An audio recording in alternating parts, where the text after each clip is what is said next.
calculating rental property. That's our subject. But first, let's hit it.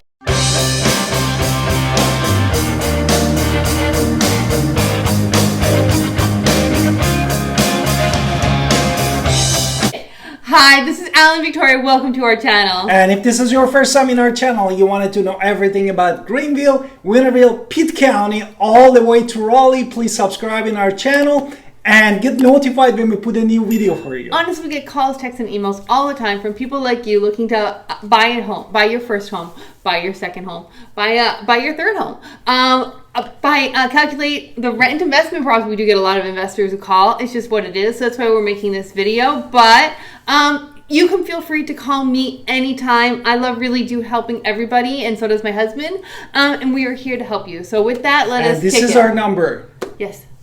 And I just want to start to quick that I am a certified commercial real estate agent in Pitt County area, and also, he loves math, as I've said many times. I love math, and that's why we are starting a series of video about all of the rentals and commercials real estate and tell you basically the steps that you need to look. And if you're someone like me who is not necessarily a math person, but maybe you're buying your first home, or you're selling your first home and you're not really thinking about this whole investment thing, it is something to consider in your future. So it's kind of future planning in many ways and what you can do after you own that first house. So exactly. Basically, we wanted to first break down for you what is the residential and what is the commercial. Mm-hmm. Therefore, basically, residential is a single-family homes, right, and also multifamily 1 to 4 unit, and condos, duplexes, and the 1 to 4 means townhomes and quadruplexes. Whereas commercial is more than that. It's offices, retail stores, apartment complexes, industrial properties, hotels, or units that have 5 or more. So, what is the advantages of if you're an investor looking at the What is the advantage of the residential? Oh, I get residential. I like residential because I like looking at all these homes with home buyers. Number 1 is, of course, strong demand. People always need a place to live. Number 2, relative ease of financing, because it's all about the individual. So when you're first starting out, you're probably starting out in residential. You're probably starting out in buying your first home and possibly your second home and maybe even your third home. But it's all about you as an individual and how your finances matter. Number 3 is that good economic performances through economic cycles. People always need a place to live. People typically have to pay the rent to live somewhere. So it's rent or mortgage. So it is a good thing if you're looking for this. And what was the number 4? It gives investors a more active role in property. So when you own a house, you are learning how the mechanics and all of that work. The drawbacks: you have the landlord responsibility. You have to be strong enough to say, it's the first month paying my rent.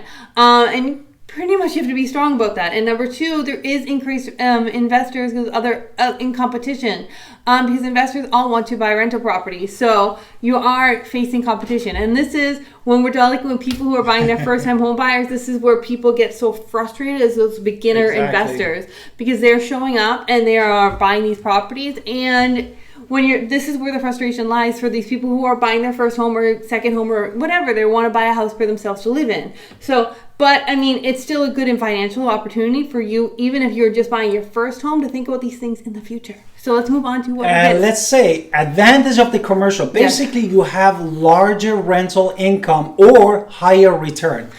And this is once you've gone past that residential, the first 4, then you're going into this commercial area. So that's what he's talking about, higher. And then ability to pass property income tax, and basically what else? The cost. What else? That's what we call it triple net. What is triple net? I don't understand. Basically, ability to pass the property insurance and cost to the tenant. Oh, okay. So I'm passing, it's just like my mortgage. Which we don't have it in a residential. We call it triple net. Interesting. Okay, what's next? Basically, renting to the business people. Instead of renting it to the individual, you're renting it in a business. Therefore, one of the main difference is in the residential, you might have end up 6 months to 1 year lease, but in commercial, you might thinking about long term, like a 5 to 10 years, which is really good. Basically, award to the investment much wider potential of investment. What is the drawbacks? And also, you have more fun. More Okay. fun is available for the commercial. Okay. But the drawback, and the drawback is higher cost of the purchase of the property, which is very obvious, and volatility during the economic recession. So you mean when like the economy crashes and stores close down, you don't have a renter anymore, and it's a store, so kind of Yes. that's happening.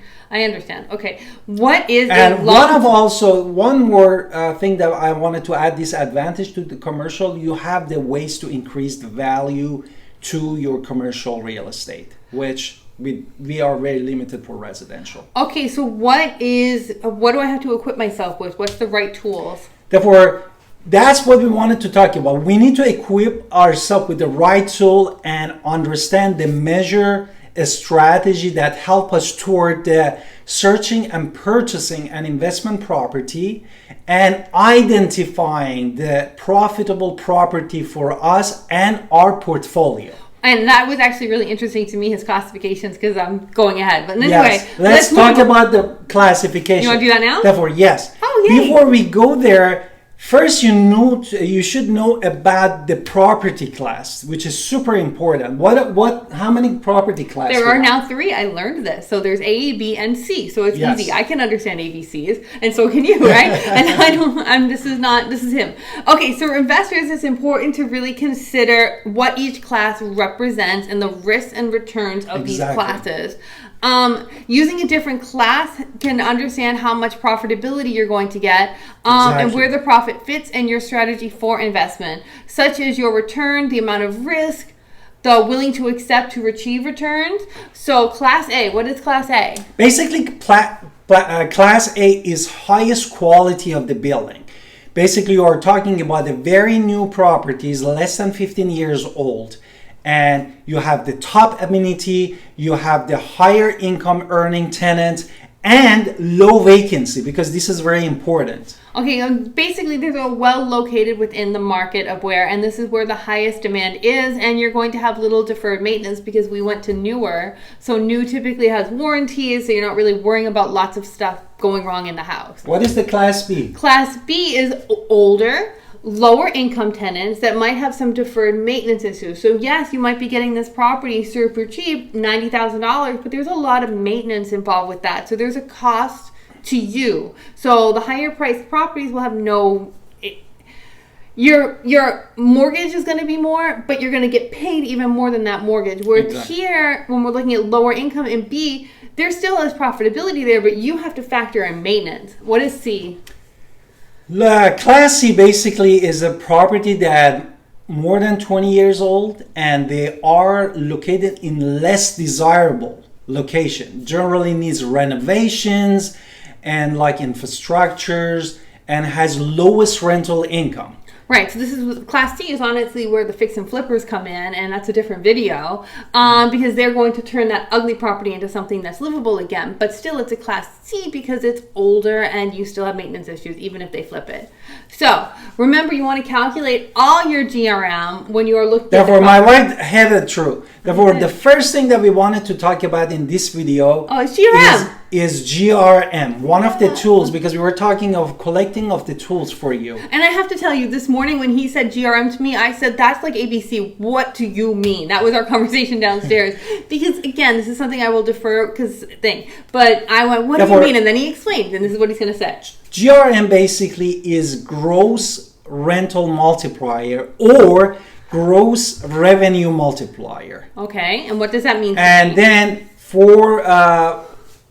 can you tell me what is GRM? I learned that it is price divided by the gross annual rate of return equals our GRM, which is some sort of ratio, which is going to give us our property market value and the gross rental income. Am I wrong? Yes. I got it. Yay. Therefore, basic is the price that what they put as a market value, the ratio, divided by gross annual income. No? Okay. So what do many real estate analysts make a mistake doing? What's the big mistake to avoid? Well, before that, I wanted to make an example. Oh, okay. He wants to do some math. Let's say one of the recently commercial real estate that we have for the deal, it was 41 unit.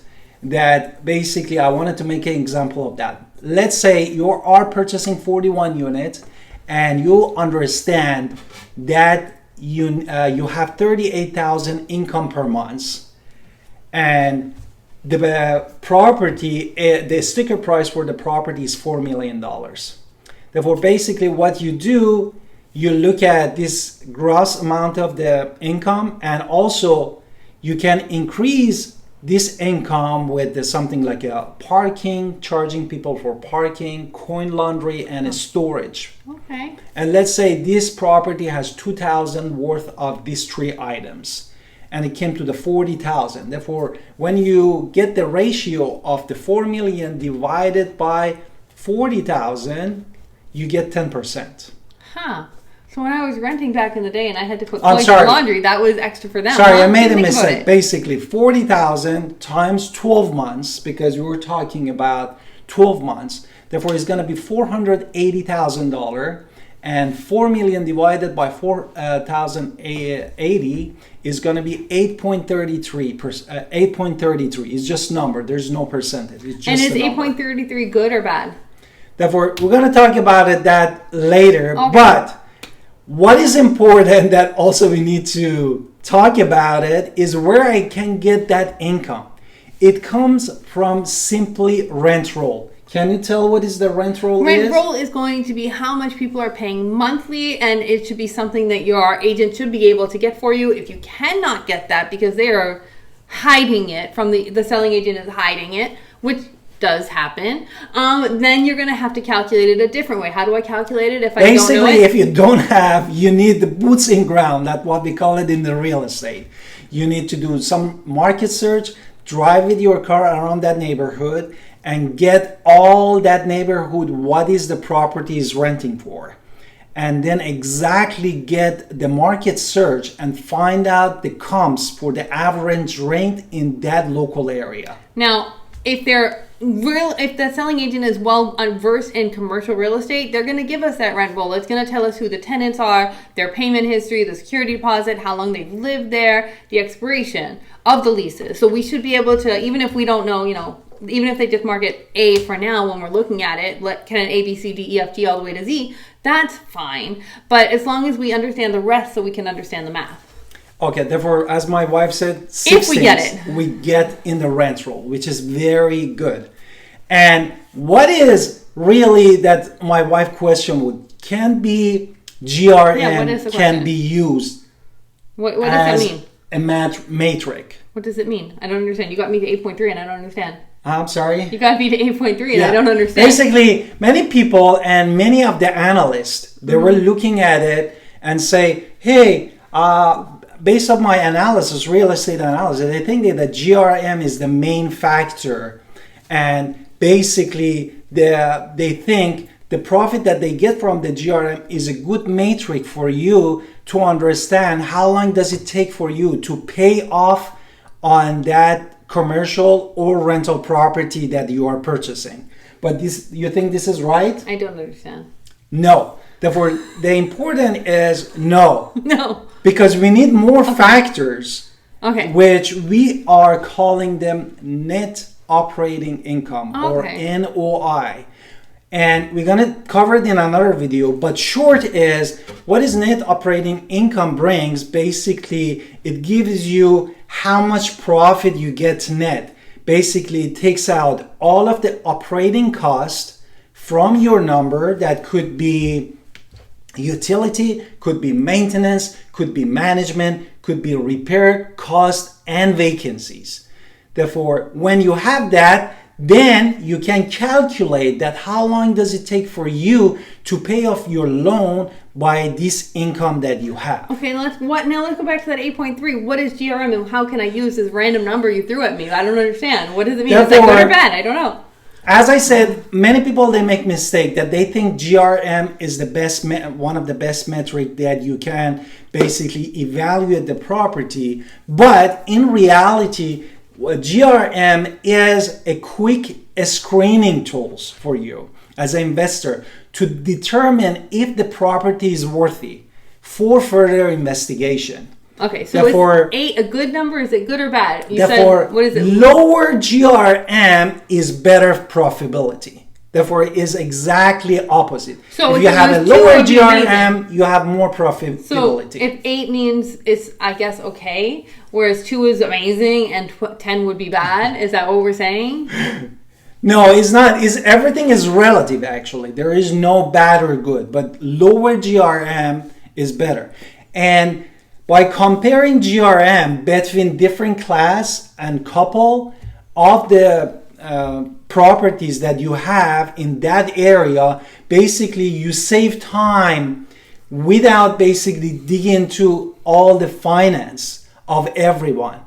Because if you find out that GRM, for example, reasonable or low, 1 digit, for example, here, then what you did, it helps you to basically avoid the other that they have a higher GRM and focus on those and start digging more, do more investigation about those properties. That does make sense? No, I don't understand. Okay, so if we're going back, you told me classes make a difference. So class A, what does that mean with GRM? Therefore, comparing a class, basically, what I should compare? Class A to C, I guess. C to A, no? A to C, yeah. Yeah. So how do you know? Should I be comparing them? Well, it depends on why you should compare them. I shouldn't compare them First, we said that property class A, class B, class C, because based on those definition, your property is in one of those classes, either class A, but you cannot compare class A with the class C. Okay, because class A is a different market entirely than a class C. Exactly. And a class B. Got it. Okay, so they're different markets entirely. Therefore, when you are talking about class, for example, the 41 unit that I was talking, it was a class C. Therefore, it was more than 20 years old. It has much more maintenance and has lower income renters inside of it. Therefore, now you can basically compare this class C with another class C and see, but the class A is completely different ball game because they have a higher rent, so it's a brand and new lower maintenance. It's a brand new apartment complex. Exactly. Therefore, that is not a good comparables. Okay, I'm sorry. I'm understanding. So okay, so why? Anything Therefore, else? using a GRM, basically, the whole point was for relatively similar asset. Okay. In similar condition and in similar market. Because sometimes people they call me, hey Al, I could get this deal 2 years ago before the COVID. Oh, I love those calls. And then therefore, if you wanted to compare the GRM, really you need to be in the same market situation. You cannot compare market of 2022 with the market of 2019. Yeah. Because everything should be in that market. Therefore, GRM helps you to just in the screening mode, not in decision mode. Okay, so I understand GRM is our basic screenshot method of understanding there's a good a good in profit, a good investment. Haha, I got the word. Yes. Therefore, 2 things that GRM doesn't do. Basically, GRM doesn't predict how long it takes to pay off the property that I said before. Because of paying expenses basically to reduce the cash to amortize cost of buying a building. No? The second thing is GRM doesn't factor any debt that have been used to buy a property. Therefore, that's why we are saying this is a screening factor for us. So is that everything? That you hit everything? This is everything, okay. And this is our first one-on-one for investment. And I learned a lot. I hope you did too. I hope you enjoyed our video, and thank you for watching. This is our number. Please contact us. Right. Because I love talking to you about the numbers. And I love helping you find your home. And I hope this video was helpful, and thank you. Bye. Bye.